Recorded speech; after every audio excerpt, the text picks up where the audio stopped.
নমস্কার। Ramakrishna TV YouTube চ্যানেলের পক্ষ থেকে সকল মা, বাবা, দাদু, দিদা, ঠাকুমা, ঠাকুর দাদাদের জানাই অনেক অনেক ভালোবাসা, প্রীতি ও আন্তরিক শুভেচ্ছা। সবাই ভালো আছেন, ভালো থাকবেন। আমি আজকে আপনাদের সাথে একটি সুন্দর আলোচনা করব।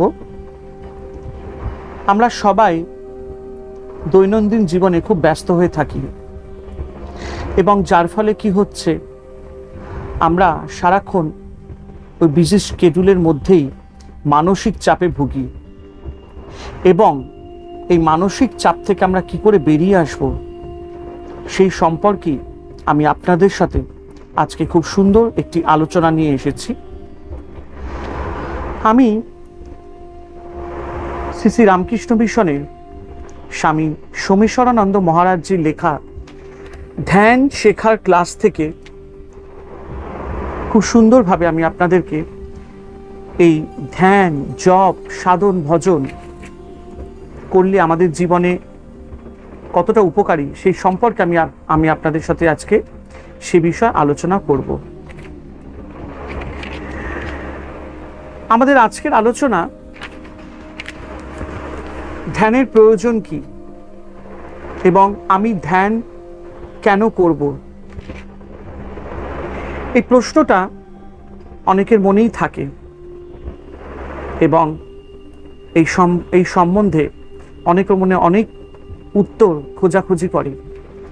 তো এই যে আমরা ধ্যান করব কেন, আমরা সাধন ভজন করব কেন, এর নিশ্চয়ই একটা ডেফিনেটলি স্পেসিফিক রিজন আছে এবং সেই সম্পর্কে স্বামী সোমেশ্বরানন্দ মহারাজজি আমাদের কাছে খুব সুন্দরভাবে এ বিষয়ে আলোচনা করেছেন। মহারাজজি বলছেন, প্রথমত মনকে শান্ত রাখা। মহারাজজি বলছেন প্রথমত মনকে শান্ত রাখা। দৈনন্দিন জীবনে আপনার মনের উপর চাপ পড়ছে নানাভাবে, বাড়িতে ও অফিসে নানান দায়িত্ব, এই বিভিন্ন কাজে টানাপোড়েনে আপনার মন অশান্ত হয়ে ওঠে।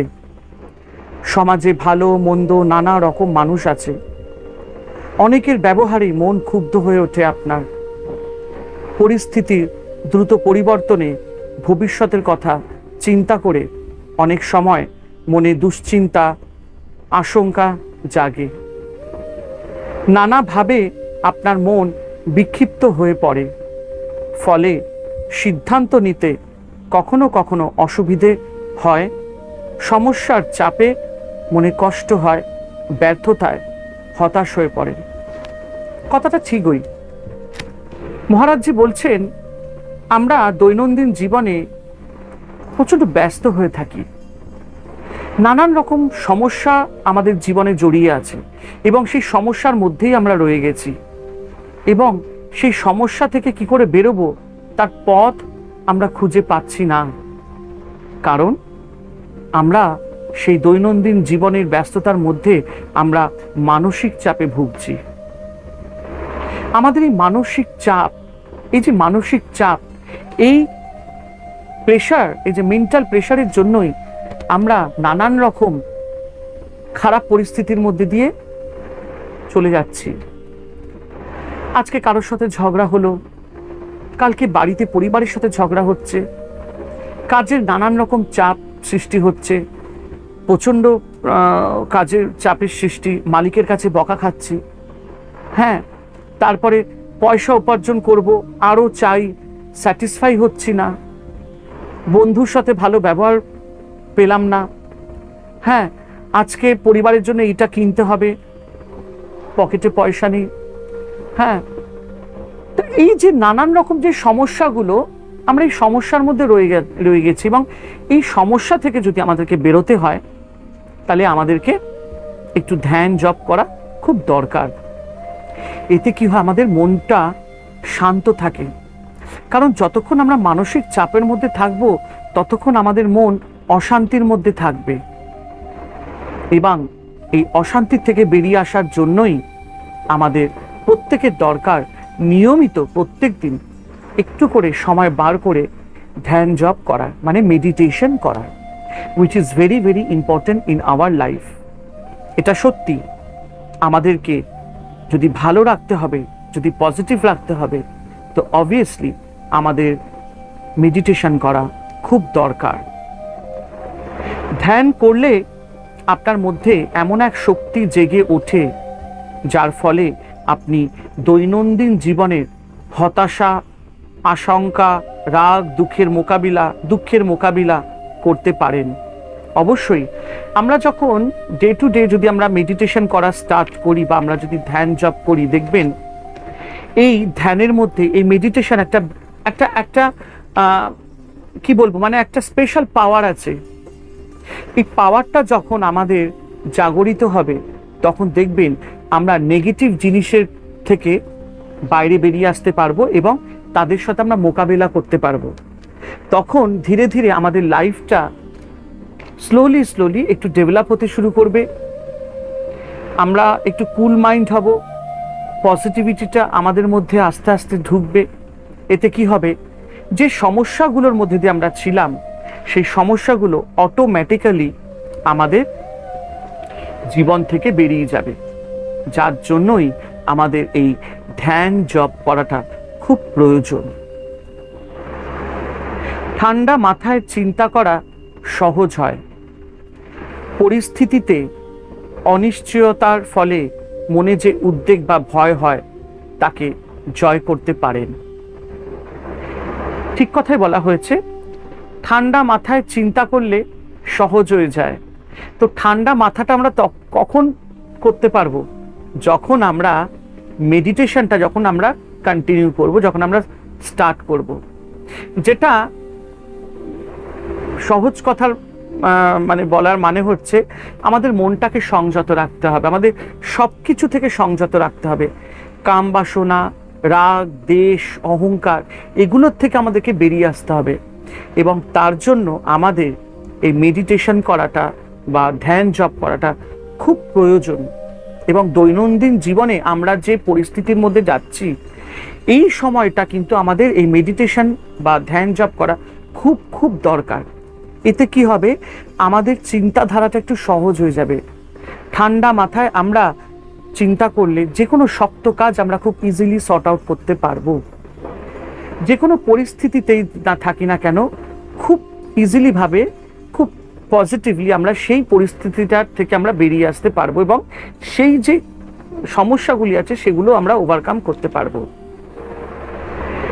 এই জন্যই রোজ দুবেলা ধ্যান করা দরকার, মানে মেডিটেশন করা দরকার। তো স্বামী সোমেশ্বরানন্দ মহারাজজি বলছেন এই জন্যই প্রত্যেক দিন আমাদের দুবেলা করে অন্তত মেডিটেশন করা খুব প্রয়োজন। দ্বিতীয়ত, বর্তমান যুগের একটি বড় সমস্যা, এই বর্তমান যুগের সমস্যাটা কি মহারাজজি খুব সুন্দরভাবে আমাদের কাছে বিশ্লেষণ করছেন।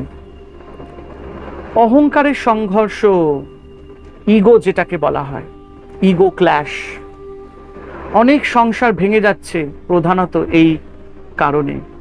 অহংকার, একটা মানে কি বলবো, নিজেকে একটা প্রাউড ফিল করা, আই এম দ্য বেস্ট, আমার মতন কেউ হতে পারবে না।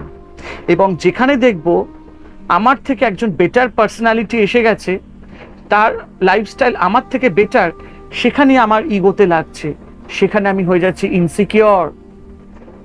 এবং এই ইনসিকিউরিটিটা কিন্তু আমাদের পরিবারের মধ্যেই থাকে একে অপরের প্রতি। আপনারা দেখবেন পরিবারেই আজকাল বেশিরভাগ ইনসিকিউরিটি, যার মধ্যে কি হচ্ছে প্রত্যেকটি পরিবারে এই ইনসিকিউরিটি, এই ইগো ক্ল্যাশের জন্য অশান্তি। আর এতে কি হচ্ছে, পরিবার নষ্ট হয়ে যাচ্ছে, ভাগাভাগ হয়ে যাচ্ছে। পেশাগত জীবনে, সহকর্মীদের মধ্যে, সামাজিক জীবনে, আত্মীয়দের মধ্যে বারবার এটি দেখা দিচ্ছে, যেটি আমি এইমাত্র আপনাদের সাথে ডিসকাস করছিলাম। নিজের ভাবমূর্তি, ইমেজ, ব্যক্তিত্ব, ইন্ডিভিজুয়ালিটি বজায় রাখার জন্য মানুষ কি না করছে। ঠিক কথায়, নিজের ইমেজটাকে ফেমাস করার জন্য বা নিজের ইন্ডিভিজুয়ালিটিটাকে টপে রাখার জন্য মানুষ আজকাল মানে যা খুশি করে যাচ্ছে, কোনো চিন্তাধারা করছে না, কোনো চিন্তা করছে না যে আমি যে কাজটা করছি সেটা কি আদৌ ঠিক করছি নিজেকে হাই স্ট্যাটাসে রাখার জন্য। অনেক খারাপ কাজ করছি, কিন্তু বুঝতে পারছি না কেন। আমরা ওই যে ফোকাস রয়েছে, আমি টপ লেভেলে যাব, আমি একমাত্র সাকসেসটা পাবো, আমার আগে আর কেউ হতে পারবে না। এই যে একটা অহংকার, এই অহংকারটাই কিন্তু আমাদেরকে শেষ করে দিচ্ছে। কম্পিটিশনে জেতার জন্য, স্ট্যাটাস রাখার জন্য কত মানুষ পাগলের মতন ব্যবহার করছে। কারেক্ট। আমরা কি করছি? আমরা একে অপরের প্রতি কম্পিটিশন করছি, প্রতিযোগিতা করছি, কে আগে জিতবে। কিন্তু একে অপরের সাথে প্রতিযোগিতা করলে কি আমাদের জীবন ভালো দিকে যাবে, বা আমাদের জীবন কি শান্তি পাবে? আমরা কি সেই সাকসেসটা অ্যাকচুয়ালি পাবো যেটা আমাদের পাওয়া দরকার? না। একে অপরের সাথে কম্পিটিশন না করে, যেটা আমার মনে হয় নিজের সাথে কম্পিটিশন করাটা খুব দরকার। তাহলে আমি বুঝতে পারবো আমি কোথায় ভুলটা করছি, এবং আমি আমার উপরে আরো কি কি ওয়ার্কআউট করলে আমি নিজেকে আরো ডেভেলপ করতে পারবো, আমি নিজেকে পজিটিভিটিতে এগিয়ে নিয়ে যেতে পারবো। তো এই যে কম্পিটিশনটা একে অপরের প্রতি, এটাকে বন্ধ করতে হবে। এবং কম্পিটিশনটা যদি আমি আমার নিজের সাথে রাখি, তাহলে হয়তো বেটার হতে পারে। তাহলে আমি নিজেকে আরো বুঝতে পারবো, জানতে পারবো আমার ল্যাকিংটা কোথায়। পাণ্ডবদের বনবাসে পাঠিয়ে দুর্যোধন তার বাবার কাছে এলে ধৃতরাষ্ট্র প্রশ্ন করেছিলেন, হে দুর্মতি, অখণ্ড রাজত্ব জিতেও তোমার সুখ কোথায়? তখন দুর্যোধন বলেছিলেন উত্তরে, সুখ চাহি নাহি মহারাজ, জয় জয় চেয়েছিল, আমি আমি আজ আমি জয়ী। ওই যে দুর্যোধন তো সম্পত্তি, মানে ভাইদের পাণ্ডবদের রাজ্য থেকে বার করে দিয়ে শান্তিতে ছিল না, কারণ তারা জানতো সে পাণ্ডবরা 14 বছর বনবাস করে পর এসেও কিন্তু যুদ্ধ করে তারা তাদের রাজত্বের জন্য অবশ্যই লড়বে। এই যে একটা ভয়, কিন্তু শান্তি তো নেই। কিন্তু ও কি চেয়েছিল? যে আমার জয় জয়কার হোক, লোকে আমাকে সাবাসী দিক। কিন্তু সেতে কি লাভ? ওই তো সাময়িক কিছু ফেম, মান সম্মান, তারপরে আর কি? কিন্তু আমি যে কাজটা করলাম, বা দুর্যোধন যে কাজটা করলো, সেটা কি ভালো করলো? একদমই নয়। ধ্যানের সাহায্যে মানুষ তার কৃত্রিম অহং থেকে মুক্তি পেয়ে প্রকৃত অহংকে খুঁজে পায়। একদম ঠিক। স্বামী সোমেশ্বরানন্দ মহারাজজি খুব সুন্দরভাবে আমাদের এখানে ডিসক্রাইব করেছে, এবং কথাটা খুব সুন্দর কথা বলেছেন। আমি আরেকবার বলছি, তিনি বলছেন, ধ্যানের সাহায্যে মানুষ তার কৃত্রিম অহং থেকে মুক্তি পেয়ে প্রকৃত অহংকে খুঁজে পায়। মিথ্যা অহংয়ের কাল্পনিক স্ট্যাটাসের মায়াজাল থেকে উপরে উঠে মানুষ বুঝতে পারে তার প্রকৃত আমিত্বকে। খুব সুন্দর কথা বলেছেন মহারাজজি। তৃতীয়ত, ধর্ম নিয়ে আজ মানুষের মধ্যে নানান সন্দেহ। আধুনিক শিক্ষিত মানুষ সহজে বিশ্বাস করতে চাইছে না ভগবান, গড, আল্লাহ বলে কেউ আছেন কিনা। এই যে প্রশ্ন উঠছে, আবার ধর্মের তাত্ত্বিক বা দার্শনিক ব্যাখ্যায় অনেকেই আগ্রহী নন। ঠিক কথায়, আজও আমাদের মধ্যে ভেদাভেদ। আল্লাহ, ভগবান, গড, আজও আমরা ডিসক্রিমিনেশন করে রেখেছি, হিন্দু, মুসলিম, পাঞ্জাব, শিখ। কিন্তু আমরা তো এটা বুঝতে পারছি না যে আমরা সবাই সমান। সবার গায়ের রং, সবার গায়ের রক্ত লাল, সবার শরীরের রক্ত লাল।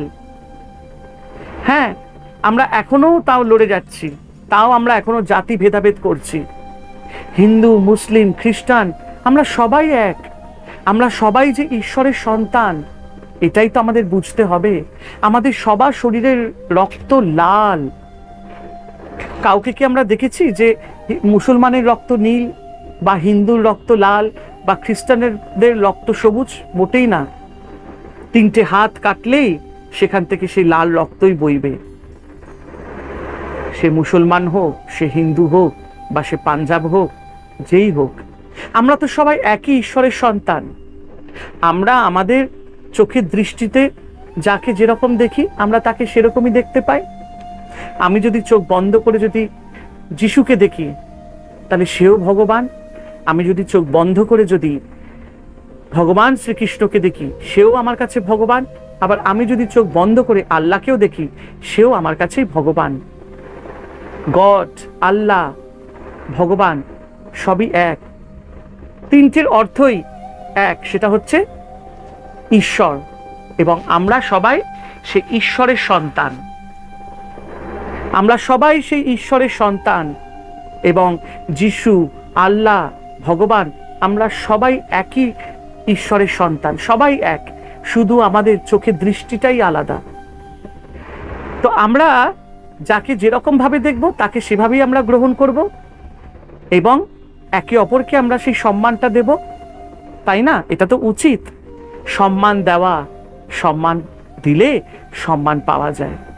তাই নিজের ধর্মটাকে ভালো করে পালন করতে হয়, একে অপরের প্রতি কর্তব্যটাকে ভালো করে পালন করতে হয়, তাহলেই আমরা সুখে শান্তিতে থাকতে পারবো। আমরা কেউ আলাদা নই, কোনো জাতি এখানে বলে আলাদা হয় না, আমরা সবাই একই জাত। সেই জাতটা কি? আমরা হচ্ছি মনুষ্য জাত। আমরা সবাই ultimately at the end of the day আমরা মানুষ, এটাই ভাবতে হবে, এবং একে অপরের প্রতি আমাদের সেই ভালোবাসাটা রাখতে হবে। তাই ধর্মকে ভালো করে পালন করতে হবে, নিজের কর্মটাকে ভালো করে পালন করতে হবে, নিজের কর্তব্যটাকে ভালো করে পালন করতে হবে, তাহলেই আমরা একে অপরের প্রতি ভালো থাকব। এখানেই ধ্যানের প্রাসঙ্গিকতা। এই পথ আপনাকে বলে না ঈশ্বর বা স্বর্গে বিশ্বাস করতে, বলছে না দর্শনের চুলোচেরা বিচার নিয়ে মাথা ঘামাতে। এ আপনাকে বলে হাতে নাতে পরীক্ষা করে দেখতে, প্রয়োগ করে দেখতে। একদম। তো ধ্যান করার প্রয়োজনটা কি? ধ্যান কেন করব? নিজেকে ভালো রাখার জন্য, নিজের মনটাকে শান্ত রাখার জন্য, নিজেকে পজিটিভ রাখার জন্য। আমি যদি এখন ভাবি ধ্যান করলে আমি ভগবানকে দর্শন করব, এই আকাঙ্ক্ষায় থাকলে তাহলে কিন্তু আপনি মেডিটেশন করতে পারবেন না, তাই না? অবশ্যই আমরা ভগবানের দর্শন পাবো, কেন পাবো না? এই যে বললাম, প্রত্যেকটি মানুষের ভেতরে ভগবান আছেন, ঈশ্বর আছেন, তাই না? এবং আমি যদি নিষ্ঠাভাবে, ভক্তিভাবে, শ্রদ্ধাভাবে যদি আমি সাধন ভজন, ধ্যান জপ করি, অবশ্যই আমি ঈশ্বরকে দেখতে পাবো। কিন্তু আমি ঈশ্বরকে দেখতে পাবো বলেই ধ্যানটা করছি, এবং তার থেকে আমি কিছু চাইবো, হ্যাঁ ঈশ্বরের দেখা পেলেই আমার অনেক কিছু আশা পূর্ণ হয়ে যাবে, এই আশায় ধ্যান জপ করলে তাহলে কিন্তু সাকসেস হবে না, তাহলে আমাদের মন ওই অশান্তই থেকে যাবে। তো স্বামী সোমেশ্বরানন্দ মহারাজজির একটাই বক্তব্য যেটা বুঝলাম, সেটা হচ্ছে ধ্যান জপ করতে হবে এবং আমাদেরকে স্যাক্রিফাইস করতে হবে। কি স্যাক্রিফাইস করতে হবে? আমাদের কাম বাসনা, রাগ, দ্বেষ, লোভ, লালসা, স্বার্থপরতা স্যাক্রিফাইস করতে হবে। ভালো মন নিয়ে শুদ্ধ হয়ে আমাদের ধ্যান জপ করতে হবে। একটু শ্রদ্ধা রাখতে হবে, একটু ভক্তি রাখতে হবে ঈশ্বরের প্রতি, বাবা মামার প্রতি, সবার প্রতি। তাহলেই দেখবেন আমরা জীবনে এগিয়ে যেতে পারবো। তাই মেডিটেশন আমাদের জীবনে ভীষণ ইম্পর্টেন্ট, ভীষণভাবে। এটা আমাদের সবার করা উচিত। এবং অবভিয়াসলি আমি আরও বাকি যে এপিসোডগুলো আসবে মেডিটেশন সম্পর্কে, আমি আপনাদের সাথে ডেফিনেটলি ডিসকাস করব। আজকের মতো এখানেই শেষ করলাম। রামাকৃষ্ণা টিভি ইউটিউব চ্যানেলকে এভাবেই ভালোবাসা দেবেন, ভালোবাসতে থাকবেন, এবং পাশে থাকা বেল আইকনটি অবশ্যই প্রেস করে দেবেন, যাতে এরকমই সুন্দর সুন্দর ভিডিওর নোটিফিকেশন আপনাদের কাছে প্রত্যেক দিন পৌঁছে যায়। হরে কৃষ্ণ কৃষ্ণ কৃষ্ণ হরে হরে, হরে রাম রাম রাম হরে হরে। জয় শিব শম্ভু, জয় দেবী দুর্গা দুর্গাতি নাশিনী, জয় মা কালী।